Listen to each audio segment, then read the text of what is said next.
Okay, I'm on the Polk County Parkway now. It's kind of a newer bypass.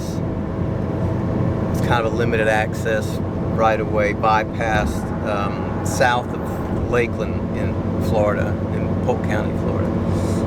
I'm coming out of Tampa, and I'm heading to the Lake Wales Ridge. I think it's a state forest actually, but inside of that is the Arbuckle Wildlife Management Area. We're just coming out of I think turkey season, hunting season, so it's not that it's unsafe to go in there, it's just you mix it up with different uses, and it's better if you just wait a week. It's gonna be hot though. So turkey season's over, the spring gobbler season's over, and so I'm gonna go hike the Arbuckle Tract. It's about an 18.5 mile loop, including the little stops along the way and stuff, and I'll do 10.5 the first day and hike the rest in the second tomorrow, and that'll be it. But it's an unusual piece of ground. There's a lot of diversity in Florida, and this is one of the places I like to go to that really exemplify that diversity. It's what's categorized as a dry prairie. We'll talk more about that, but I had to get out of Tampa before I could. I mean, I'm filming driving, probably shouldn't be doing, but there's, so I got it under control. But man, coming out of Tampa is just dog eat dog. You got two interstates that pass through Tampa. I-4 originates in Tampa, and then I-75 probably originates in Miami and goes all the way to, I guess, Michigan. I'm sure, probably the Canadian border somewhere. But there's also a loop, the 275 that wraps around Tampa. It goes through St. Petersburg and then hits I-75 again south of St. Petersburg, around the Parish area, Bradenton area. But man, it's dog eat dog coming out of that town. It's white knuckle. So I'm 15 miles out of Tampa, and it's just now kind of calmed down where I can just relax and drive. But so anyhow, I'll take you along with me, and we're gonna see some unusual stuff in the center of Florida on the old Lake Wales Ridge. But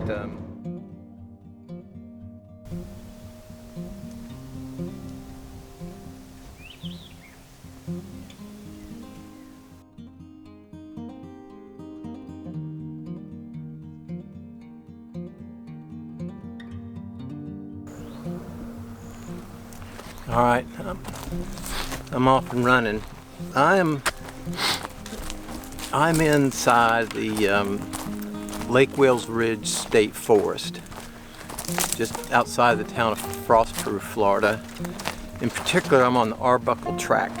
It goes around down between Reedy Lake and Lake Arbuckle, just northwest barely of Avon Park. Kind of an old bombing range there. Still has the mock-up targets of an airfield you can see on Google Earth. But so this area is classified as a dry prairie in Florida. You can see the trails of kind of a gray-white sand, kind of like a beach sand. Luckily, it's pretty well compacted, but this loose stuff can really get tough to walk in. It's an unusual place, frankly. It's the highest point in Florida is up around I think Walton County, north of Defuniak Springs, right on the Alabama border. It's about 345 feet. Well, Florida has along is spine these various ridges, and this is one of them, Lake Wales Ridge, a good long one, north-south ridge.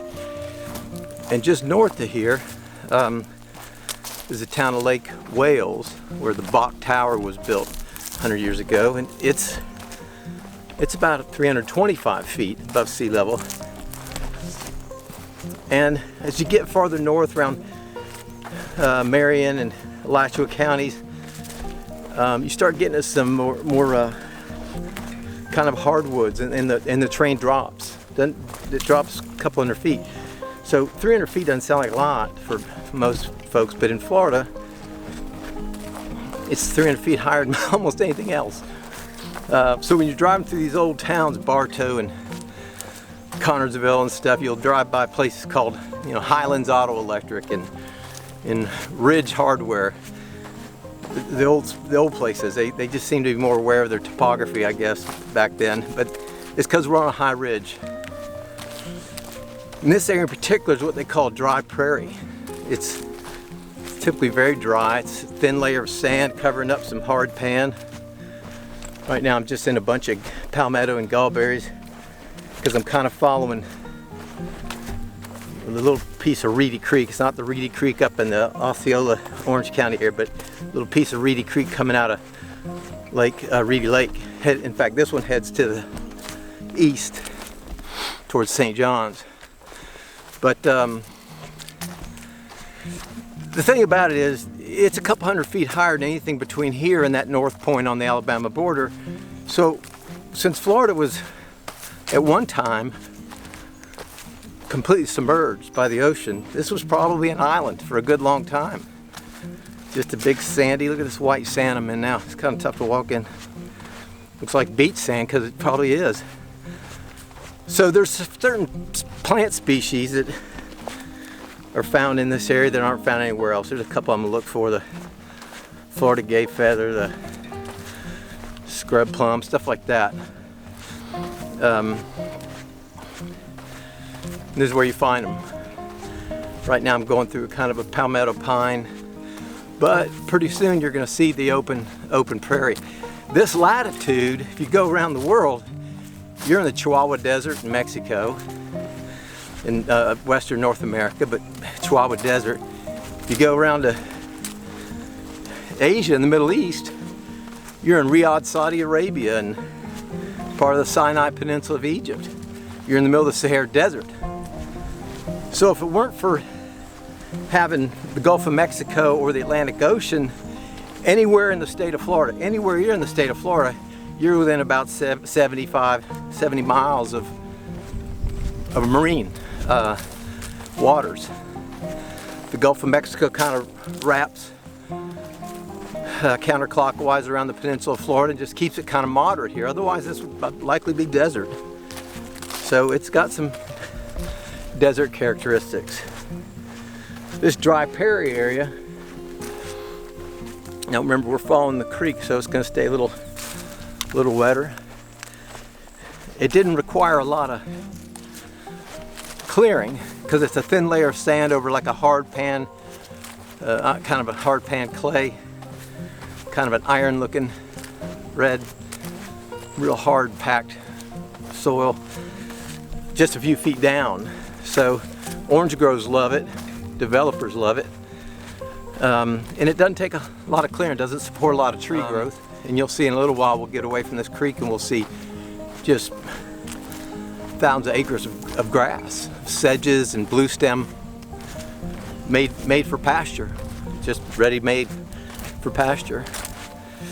This is also along the path where the earliest, I guess, cow chasers, they'd call them. They go catch wild cattle and create little herds and move those cattle down to I guess Punta Rasa, down in Punta Gorda area, Charlotte Harbor area, and sell them to the Spanish there for Spanish gold. There's a great book, A Land Remembered, by Patrick Smith on, I think it's Pineapple Press or Pineapple Press, I think. But Patrick Smith, called A Land Remembered. It tells a story of that time in a historical fiction, but I mean, the family names are real. I know several of them. But anyhow, I'll just keep on trucking. I got about 10.5 miles to my camp, and then about 7.5 miles out. It's about an 18-mile loop. The sky's just a chalky blue. There's really very little water vapor up there, so I mean, there's not going to be any rain, and that's typical for this time of year here. It's very dry, very dry. But all right, I'll get some distance covered and check in with you later.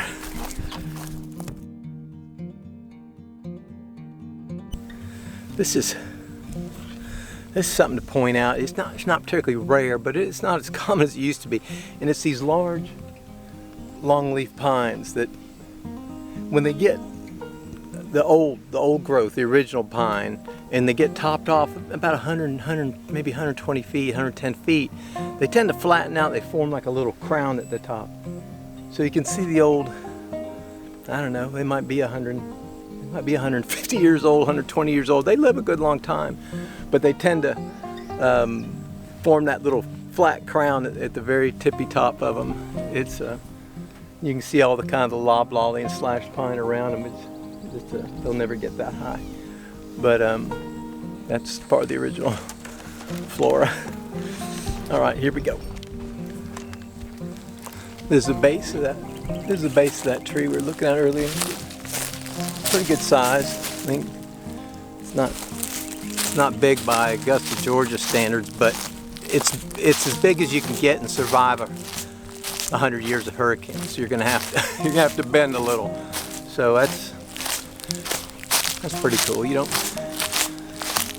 don't see as much of them as there once was, which they just used to cover the state. And this is the bridge over Livingston. Reedy Creek stopped a little ways back, and I've been following actually Livingston Creek. And this is a bridge made out of fiberglass members. They appear to be steel, but they're actually fiberglass, very rigid. And this creek has immense capacity. I mean, I've gone in places where you're 10 or 12 feet easy above the water line. This is a dry part of the season, but you can see that thing will fill up. They've got gauging stations all through it and all, but that thing has a lot of capacity left in it. Oh, that's sweet. Dedicated to Wally. Looks like Piety, P-I-E-T-Y. This trail. And they're calling it the Florida Trail. It's got Florida Trail insignia all over it. The actual trail passes pretty well east of here, but maybe this used to be part of it. It's certainly not white. It's not orange blaze like the Florida Trail, but maybe it's under this area's jurisdiction for maintenance or what have you, or maybe it used to be the old path. But the Florida Trail is constantly upgrading as they get more land rights, access rights, and get off of the roads. There's quite a bit of road walking down on the Florida Trail, and slowly but surely over the years, 50 years actually, they've gained access rights and worked with different land managers and landowners to get that trail where it belongs in the woods. So I'm just following Livingston Creek, and I'm actually really grateful because it's hot. There's a nice breeze, but pretty soon we're going to be in the dry prairie, and it's hot and dry. I'm not carrying a lot of water. I got one little Gatorade bottle. It's got half Gatorade, half water in it, so I can't really cook with it. So I'll need to get water before I camp. It's a pretty live oak, kind of almost a scrub live oak. It's dwarfed. It's almost a miniature, but it's good size. But this kind of a little oak hammock that'll follow that creek, and I know I'm turning away from the creek now, so we'll see how this dry prairie turns out. But it's hot. There's a good breeze. But I got a quadrangle with me, a USGS quadrangle that shows a couple of creek crosses that look to be pretty substantial. And by substantial, I mean that there's not a far distance, kind of using a dumbbell theory, between large bodies of water. That creek doesn't span large. So if it's dry where I cross, I just hike down the creek bed until I get at one of those lakes. So you might have to burn up a mile, but you know, you can pick up 2 liters, 3 liters. I can pick up 3 liters of water. I need a liter just to camp. But here we go. I mean, here we're leaving this pine, kind of a thin pine forest. Gallberry and palmetto. It's called, I think they call it a pine scrub, and I just love it. Pretty soon you start to see this wiregrass pick up, broom straw and wiregrass. Pretty soon that's predominantly what they'll be, is the southern blue stems, and it's just, you know, made naturally for pasture, and the old Florida cattle industry took advantage of that. And luckily, you know, pasturing didn't change things too much. You know, it's better than mining. And getting to that, we're down here on this. Florida's got 2 predominant limestone layers. They got the Ocala layer, down low. That's where all the water flows, kind of out of maybe probably Sarasota County, maybe Lee County, up through the middle of the state, up into Alachua and Hawthorne area. And that's where most of our water comes from. All the agriculture, all the strawberries, the celery, the sod farms, they all pump out of that aquifer. And then there's a Hawthorne layer, which is kind of on top of that, I think. And that's where it has pockets of real rich phosphate. And they figured that out 100 some odd years ago up around Citrus County on the eastern side, western side of the state. They kind of depleted that real shallow stuff. And then they've since, I mean years and years ago, decades ago, moved into Polk County where I'm now. In the south boundary of Polk County, I think there's a road called 641, State Road 641. It's just mines on either side, giant scoopers, giant 80, 100 foot high mounds of whatever's left over, the tailings I guess they call it. And it's just phosphate, it's just a real valuable stuff, and there's tons of it, and they figured it out a long time ago and they've been pulling it out ever since. This area, this time of year too, it can be kind of snaky. You gotta kind of watch what you're doing too, because it's cool enough at night that they'll try to get some warmth. So they'll come out of the burrows. And this area is also, because of that sandy layer, it's good for burrowing animals, especially the gopher tortoise. So I think it might still be in danger. I think tomorrow the Florida Wildlife Commission has designated Gopher Tortoise Day. It's probably a basketball-sized gopher, durable gopher tortoise. Kind of elephant feet. It can dig like crazy, man. It'll dig himself a burrow. And then rattlesnakes come in, and they eat all kinds of snakes, but rattlesnakes, big eastern diamondback, some of the biggest in the country down here, use that burrow as their den. And they'll come out. It's pretty stuff. They'll come out and pick up a little bit of warmth and then hunt, breed, and go back in. So you got to be looking for them. They'll warn you, but I ain't counting on them. Just kind of keep your eyes out. You know, ain't much gonna happen to you out here. You know, you're gonna get stung if you get hurt. You're gonna get stung by wasps, either a wasp nest attached to one of these palmettos up in the branches, or I call them guinea wasps, I'm not sure what they are, just striped little wasps. And then yellow jackets are in the ground. The yellow jackets will make like a burrow into the ground. They usually like to use some other type of structure, like the base of a pine tree or something, but they don't have to. I've seen them right out in the open. And they come out in droves when you step on them or disturb them. Just, you know, keep your eyes peeled. So as far as first aid, just count on those things. Getting stung by something. I gotta get a picture of this flower. Getting stung by something.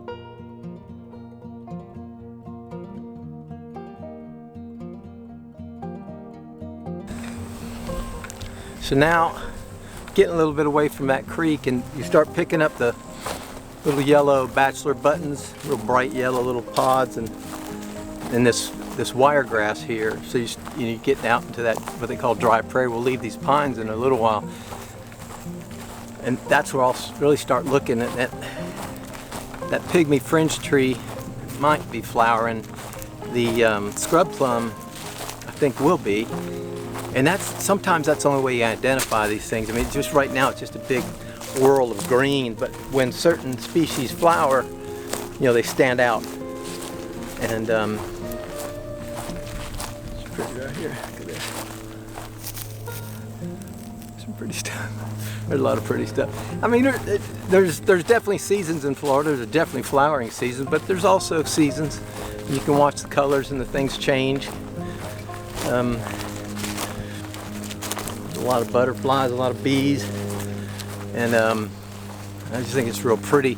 I don't know what it is about the human condition that we just tend to fall in love with our, you know, home state, our area, but I'm definitely in love with this state.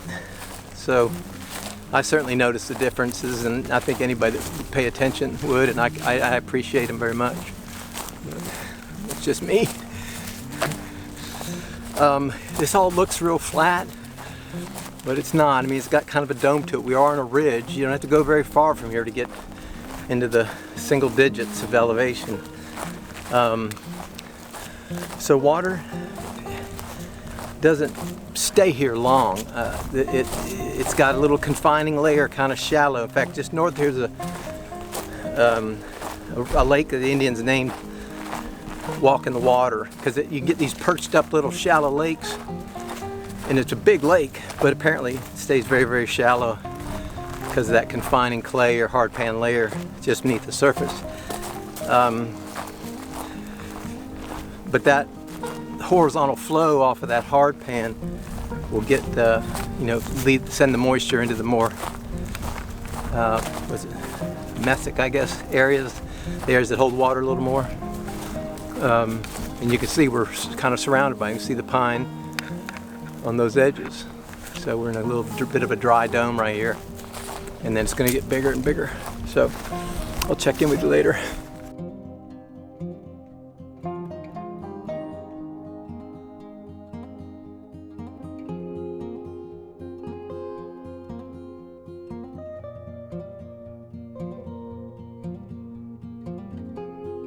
So here's a good example of this, obviously built by volunteers to have to get across this thing with dry feet. And it's dry as a bone. It's that time of year. But there's also what I'm talking about, like if you don't find water here, you can follow that creek bed one way or the other. And there's what we tend to call a flag pond. It's a wet weather pond. See that dried branches? Well, it's probably dry as a bone right now, given that everything's brown. But the lake is that way. So if you're in a big trouble, you just follow this creek bed towards that lake, and it's just a little bit of a skinny stretch between the two, just kind of a dumbbell shape.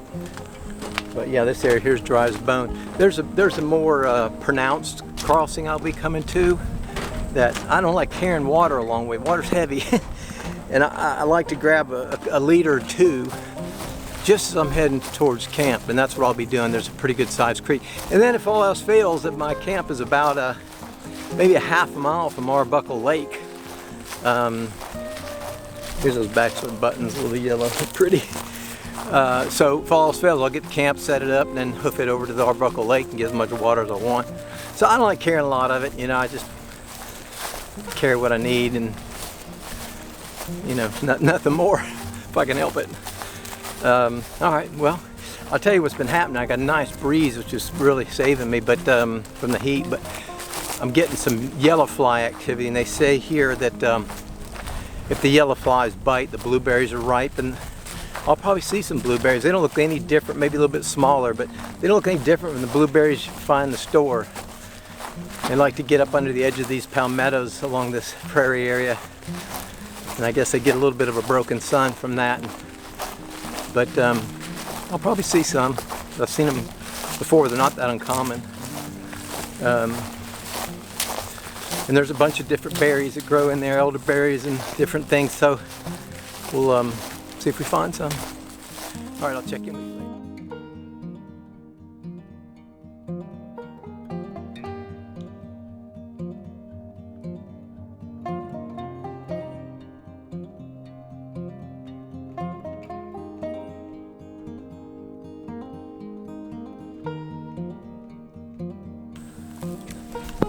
So we get part of the trail where this wiregrass starts crossing over the trail and kind of brushing at your shins. And what I'll do here is I'll use some kind of high concentrated DEET. I don't know, this is in the 90%. But I just kind of spray it on my legs from the knee down generally, because this stuff will take the pain off your equipment, and you don't want to. I just don't like getting it on my hands. I use a Picardin cream everywhere else, my ears, my nose, my neck, and it's been good. I mean, yellow flies don't seem to like it, so they stay away from me. It's kind of breezy, so it'll be, the real test will be this evening, but walking through this brush, I'll get that DEET on my shins, because that's, ticks will stage up on those bushes, and the animals use these trails too. They're not going to go hauling off through palmetto. So the ticks will get on these little thin leaves and things, and leaflets that cross the trail and then latch onto a mammal. So I just use the deep from about the knees down. I brought a pair of gaiters with me for the first time. I haven't put them on yet because I tend to kick a lot of dirt up into my shoes, but they seem kind of hot. I am wearing higher socks this time. I usually wear low socks. I'm always picking stuff out of my shoes. So I'll see how that goes. I haven't put them on yet. It's pretty sandy, but it's hard packed sand. So a little cactus flower. So pretty. And bees are all over it. Nice.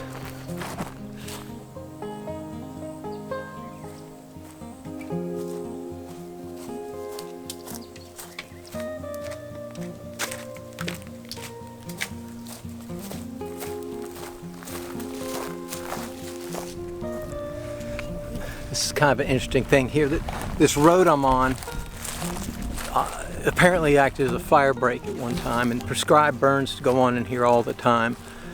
Why they do it in the spring when turkeys are on their nests, I'll never figure out. But this side you can see is predominantly palmetto and gallberry, and still there's some of the wax myrtles up.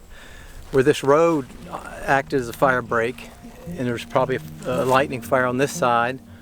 Could have been a prescribed burn, but they usually get bigger swaths than that. But you'll see a lot more diversity in there. I can see baby's brush.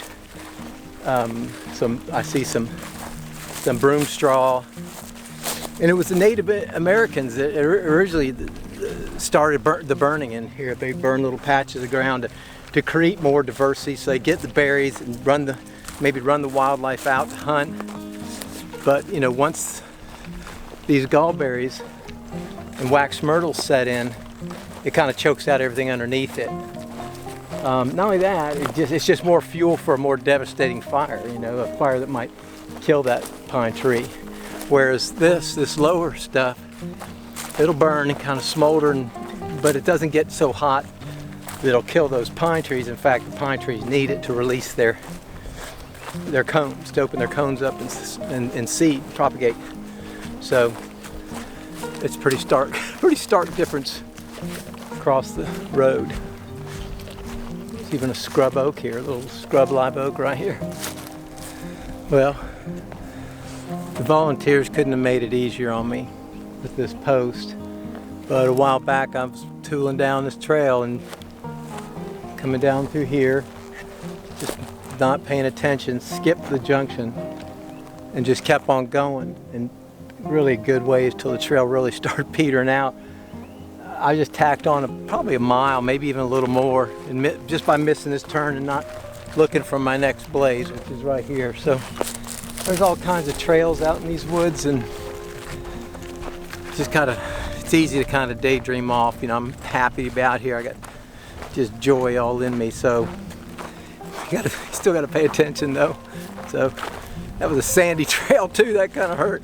So it's all right, back on trail now and heading in the right direction. Here we go, check in with you later. Look at that white butterfly. Look at white as can be. Okay, this is what we call sugar sand.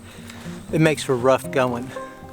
The good news about it is you can find it on Google Earth. If you scan there, you're gonna be going.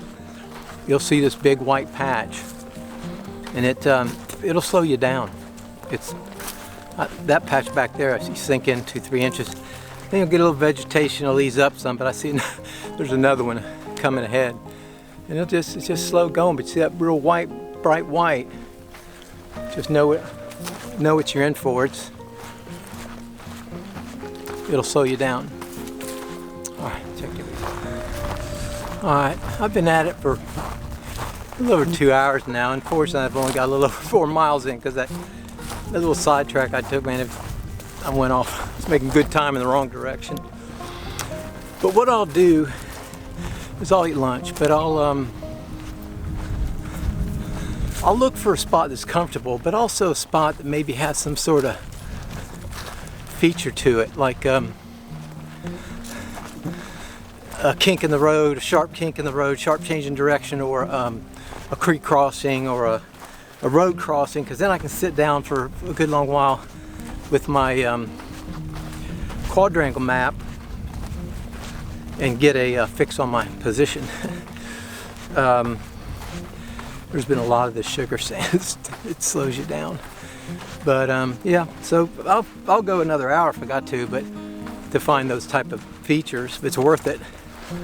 I'm not starving to death or nothing, so. But that's what I'll do. I'll find something where I can figure out where I'm comfortable and where I can figure out where I am. Because then I can make some good decisions going into camp, not waste any more time. Okay, we kind of left that Livingston Creek back there. You can see the tree line behind me, and now we're crossing this kind of a scrub, but just the dry prairie. It's just a big, really very dry, and we're heading into that next tree line that would be I can't remember, it's another little tributary into Arbuckle, maybe Arbuckle Creek, I don't know, but it feeds Lake Arbuckle to the south. So this span here is about 3 miles, and I mean, you can see there's not gonna be any shade or anything, so you know, I just push across it, try to put, you know, get through it in an hour, and I'll take a break on the other side. But it wasn't really a good, I mean, for me, this is a well-known feature, so you can pin that easily on your quadrangle. It shows it as white background adjacent to 2 swampy linear swamps, which is the creeks. But it's a pretty good jump across it though, and it's dry. There's some puffy little cumulus clouds coming in off Vero Beach, about, I don't know, 50 miles to the east of us, and they'll come in. You won't get much shade from them. You certainly won't get any rain. But as that sea breeze lessens, they'll come in and go to the other side and form cumulonimbus clouds. Maybe, I don't know, not yet. Maybe later in the year they sure will. Well, here's a turn, so I need to pay attention. I don't see the next blaze, but I'll tell you, if you look on the back of the mark, they'll usually have them in the direction that they're coming from. They ain't coming from this way. Be careful crossing this stuff. So it's definitely coming from this way. Okay, well, I don't see the next blaze, sure don't.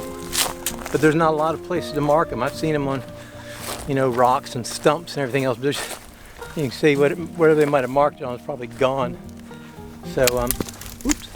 So I'll keep moving along and just check in with you later, I guess.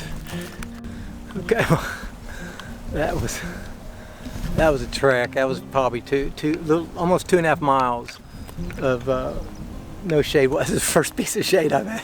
It feels good in that breeze. But now you can see that it's hard to tell, but that's that tall pine over along Livingston Creek, and now we're heading into these pines here. So got my first bit of shade on the trail here.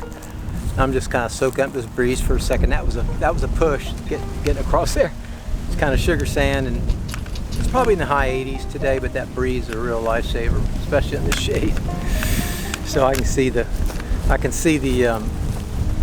creek bed ahead. That's where I'll need to get some water there, because I'm getting within a couple miles of camp, and I've lost some time. I lost some time on that trek, that misstep back there. Just kind of zoned out and kept on hiking. Just noticed I didn't see a blaze for a good long time, and it was at least a half mile in there and another half out. So I'm going to take just a short break, and then I'll take a longer one when I get to a nice little spot. But I know where I'm at, and I know I need to start thinking about water, and probably not going to have too much trouble with a fire, but I'll grab some fire starter, some cabbage palm thatch, or some lighter wood on my way in. I ain't gonna need much, but and water. I might try to grab 2 liters of water. Okay, all right. Check in with you later. Okay, well, that's the little camp I left on the other side. So it's good to be back in the woods. That was a rough 3 miles. This is what they call school bus road. So I don't know all that much about it, but them little crackers must have had a hell of a ride every morning. Who knows what they saw? And there's the dry prairie. You'll see we'll cross this little bit of a wet patch on the other side. You can see the brown grass through the pines. That's the dry prairie coming out of that palmetto, that low scrub oak, scrub pine, kind of a pine barren. But whew, it's good to get some shade, and I got to make up some time. I'm kind of dragging. That was tough. It was all sugar sand.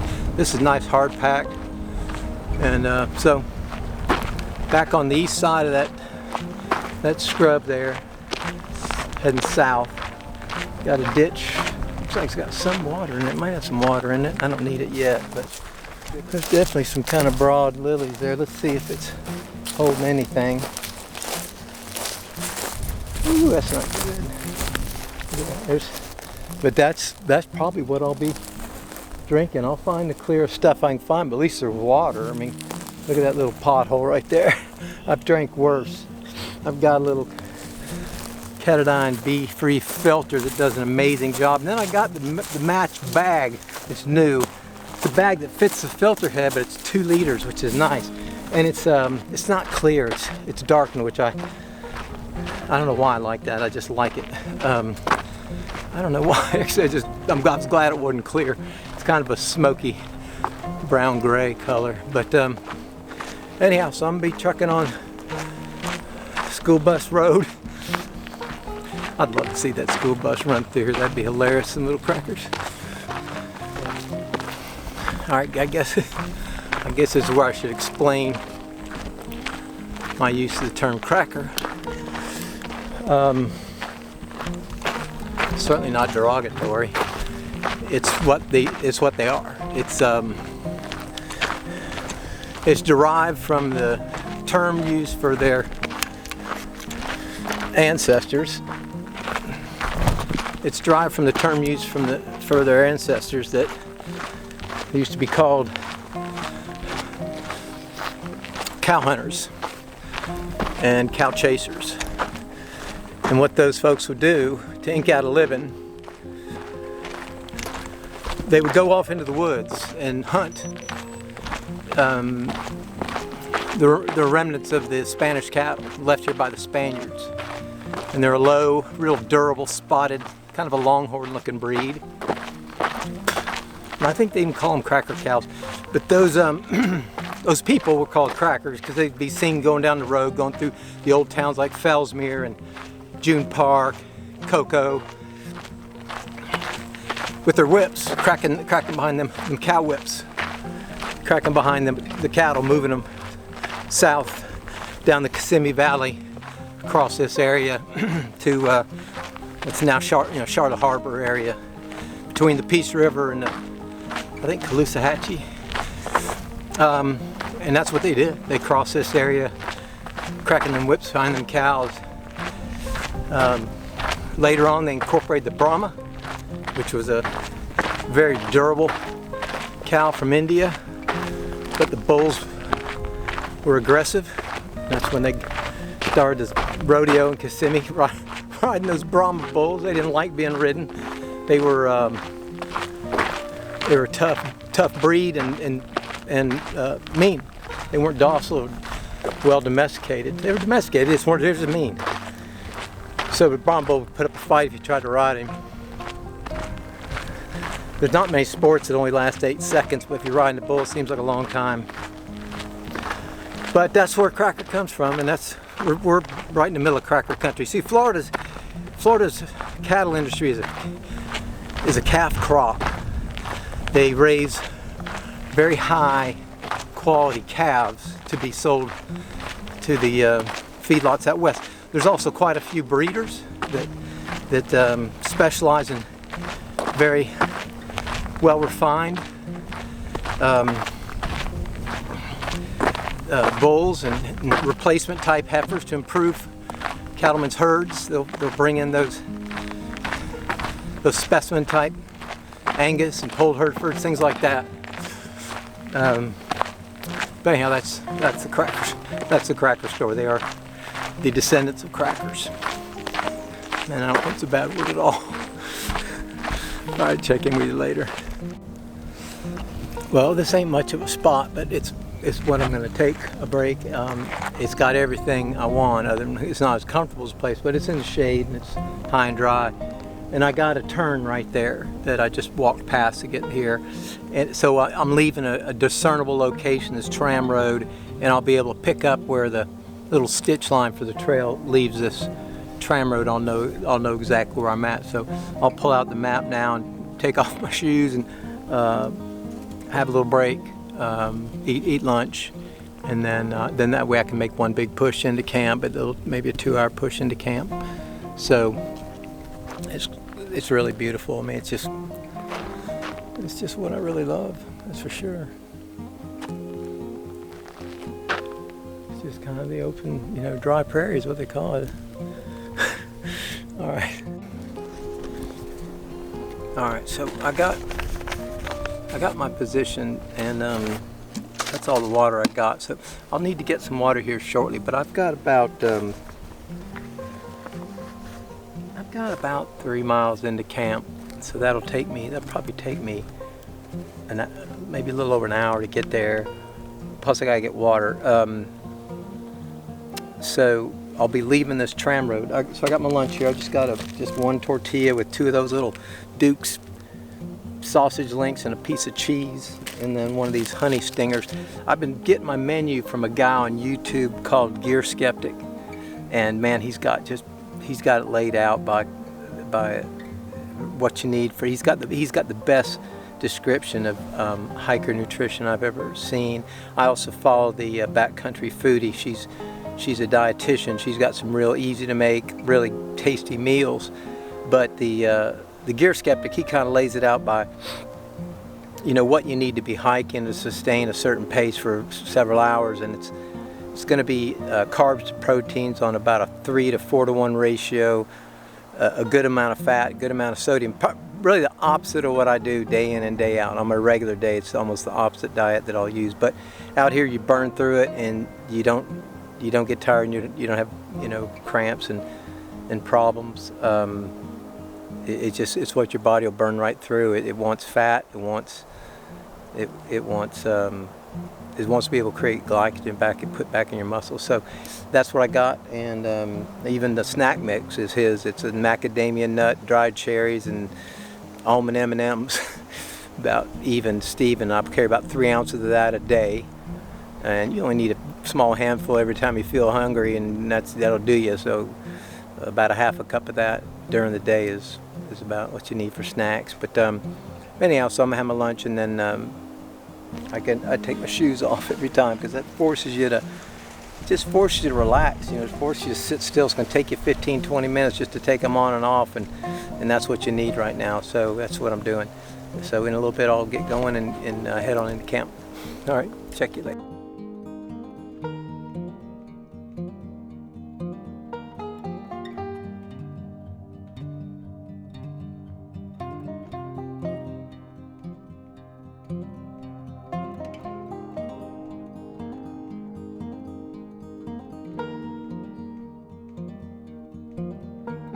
All right, we just left that rough little patch too into a little oak scrub here.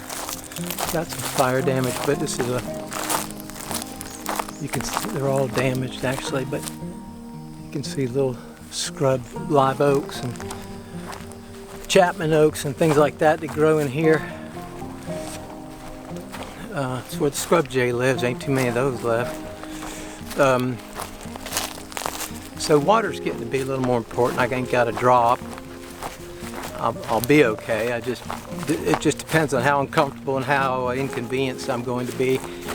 I found a couple of dry creek beds, but there just wasn't enough evidence up and downstream of standing water. There's no cypress or bay, so I didn't want to go bushwhacking just to be disappointed. I mean, it's dry. It's real dry. But, I'll find something. And I did find a little wet hole back there a ways, but man, there was something big in there, and it wasn't easy to get back into, and I wasn't gonna walk into a gator hole. It is springtime, and the water is precious, so it's probably something a mother gator would want to defend. I ain't letting no big lizard get a hold of me. So I'll just keep trucking along. At least I got intermittent shade in here, and I know there's a creek crossing up ahead that shows up on the quadrangle. None of those showed up on the quadrangle, so hopefully it's more pronounced. And I'll take more chances as I get closer. If you know, if I'm getting closer to camp and I have to hoof it upstream in a dry creek bed, I'll do it, versus hiking a mile each back and forth total to Lake Arbuckle. But I mean, then again, I could be swimming in Lake Arbuckle in 2 hours, so I'm not going to panic. But it's something I'm thinking about more often. All right, so we'll see how it goes. See if I find some water.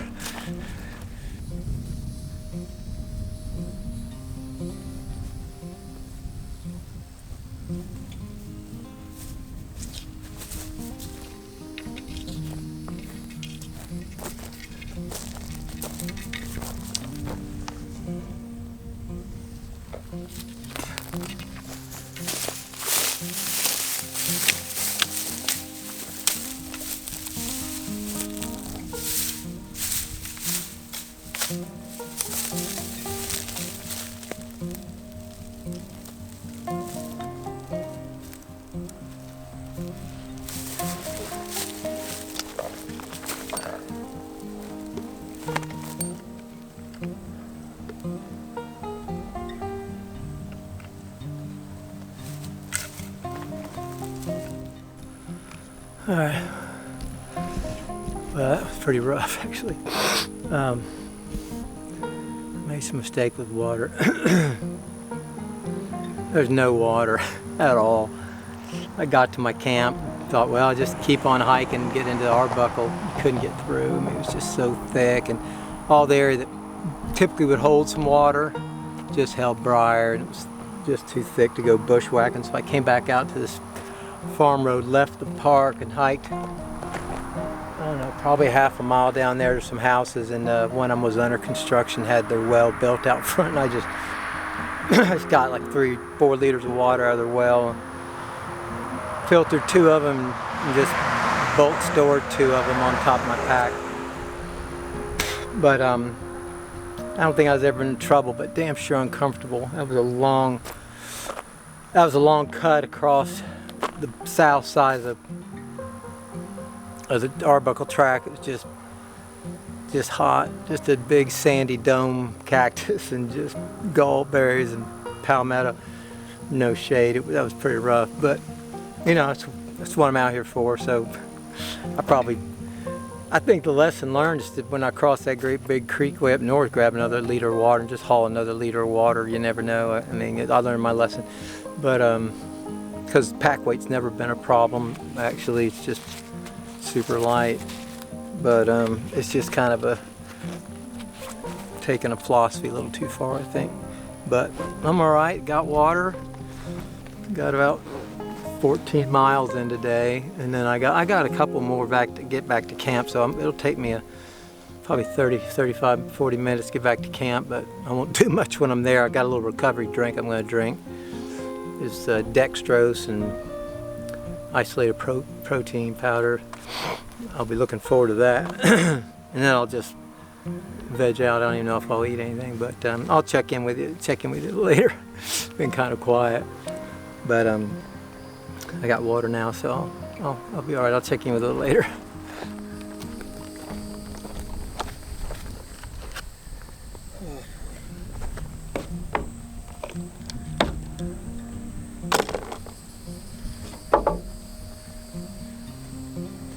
Thank you, Forest Service, for providing this shadeless scrub for a campsite.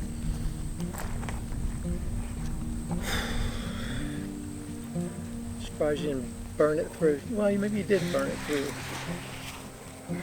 Maybe you did.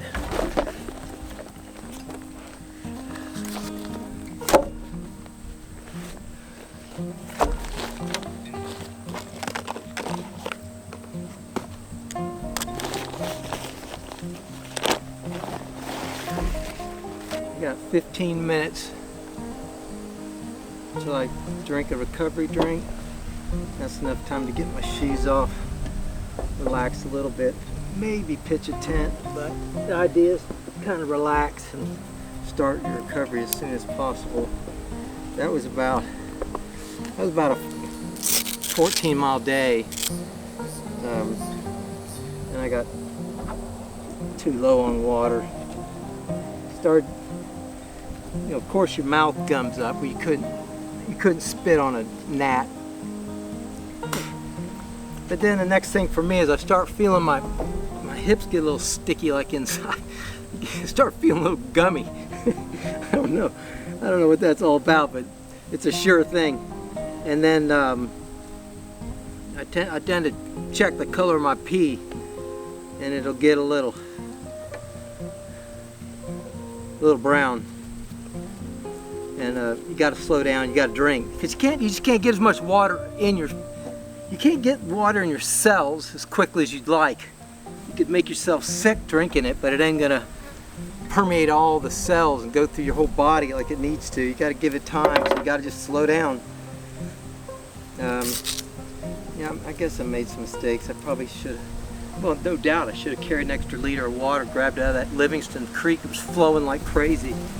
When I saw Livingston Creek, now it was near the bottom, but it was flowing. I mean, it was a foot deep and moving. I just assumed the one on the quadrangles would be wet too, but they were not. So that was about a two and a half mile hike down to Arbuckle Creek, out into the town, actually, south of the lake. To get some water out of somebody's front yard. But you know, I got it, and I'm okay. I'm gonna get that recovery drink going. Drink the rest of this, a liter. That's a liter in about an hour. That's about right now. I got electrolyte in there too. Now I dropped one of those Noom tablets.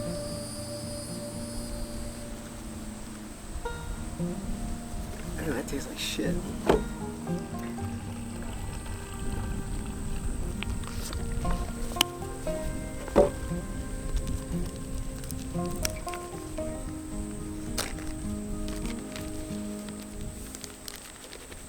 That's a half a scoop of, I can't remember what it is, I can't remember what it's called, isolated protein. It's like a protein powder, and dextrose, just glucose, powdered glucose, or I think, yeah, just dextrose, about even parts, and I'll add a little caffeine in it. I'll have hot tea in a minute.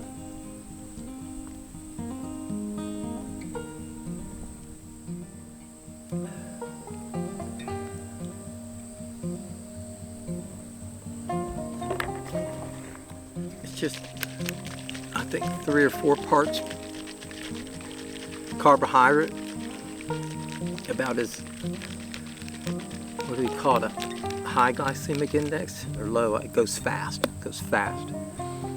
to 1 part protein. That's what your body craves, I guess. Put something back in those quads.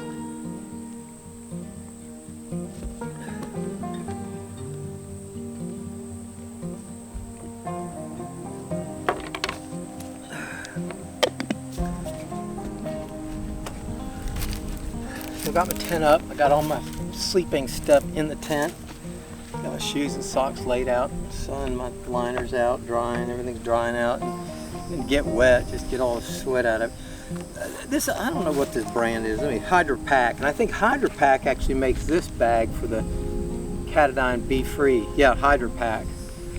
So it fits the filter, which I love this filter. It's simple, it's easy to clean, you just shake it, and it's quick. And I like the fact that this is shaped like this and dark, smoky like this. It's also calibrated, I guess, or graduated, or whatever they call it. It's kind of nice, because this will always be dirty. You know, that gray bottle will just always be dirty. But I can swap the filter out. I guess I should take that off of that one first. Look at those other bite marks in there where I've had to do that before.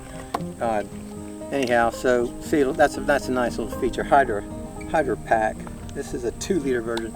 So I'll get this Gatorade bottle because I can put it, and this is just for drinking. I'll get it ready for tomorrow.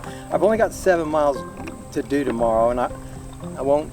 There's also water stations, like a little, I don't know, like a boardwalk day use area there, so there'll be water there. But well, either way, I'll put electrolyte in here, and then I won't bother it tonight. And I'll also put a, I don't know what it is, just a purification tablet in there. That's, ideally I have to sit 4 hours, so I'll put them in there overnight. I'll put one in here too.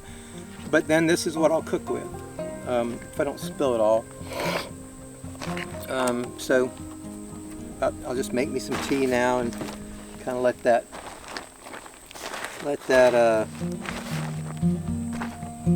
recovery drink kick in. Just stay relaxed and let everything go back to wherever it goes. My legs, I'm hoping, where I need it.